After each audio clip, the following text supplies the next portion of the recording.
that night, the boy slept in a different bedroom, and he had a new bunny to sleep with him. It was a splendid bunny, all white plush with real glass eyes. But the boy was too excited to care very much about it. For tomorrow, he was going to the seaside. And he was so excited that nothing else mattered. And while the boy was asleep, dreaming of the seaside, the little rabbit sat among the old picture books and toys, waiting on the bonfire at the end of the garden, and felt very lonely. His coat had grown so thin and threadbare from hugging that it was no longer any protection to him, and he was shivering a little.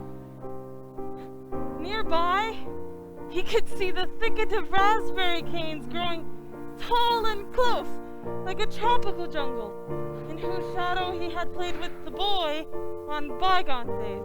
He thought of those long sunlit hours in the garden, and how happy they were, and a great sadness came over him. He seemed to see them all pass before him, each more beautiful than the other. The fortress, and the fairy huts in the waterbeds.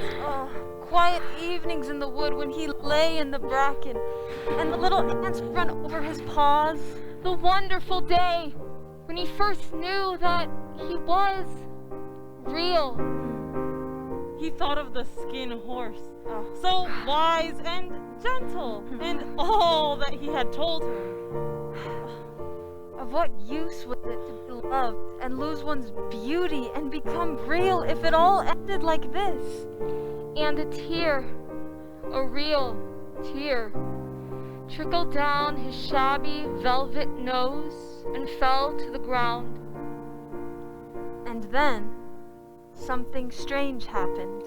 For where the tear had fallen, a flower grew out of the ground.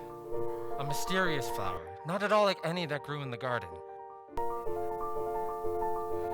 It had slender green leaves the color of emeralds, and in the center of the leaves, a blossom like a golden cup.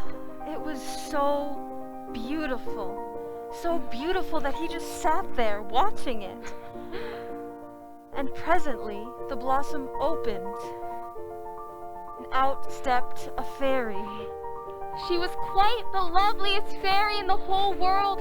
Her dress was of pearl and dewdrops, and she had flowers around her neck and in her hair. And she came close to the little rabbit, and she kissed him on his shabby velvet nose that was all damp from crying. Little rabbit, don't you know who I am? I am the nursery magic fairy. I take care of all of the playthings that the children have loved. When they are old and worn out, and the children don't need them anymore, then I come and take them away with me and turn them into real. But wasn't I real before? You were real to the boy because he loved you. Now you shall be real to everyone.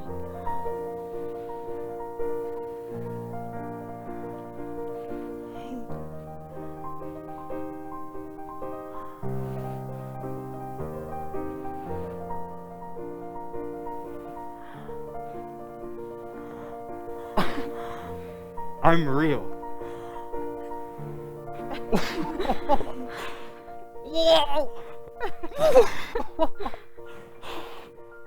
I'm real at last! And the fairy took the rabbit with her and flew with him into the wood. Autumn passed, and winter. And in spring, when the days grew warm and sunny, the boy went out to play in the wood behind the house. And while he was playing, a rabbit crept out and peeked at him.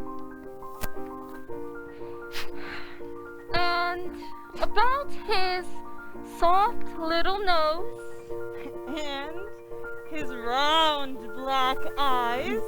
There was something familiar, so that the boy thought to himself, Why, you look just like my old rabbit that I lost when I had my fever.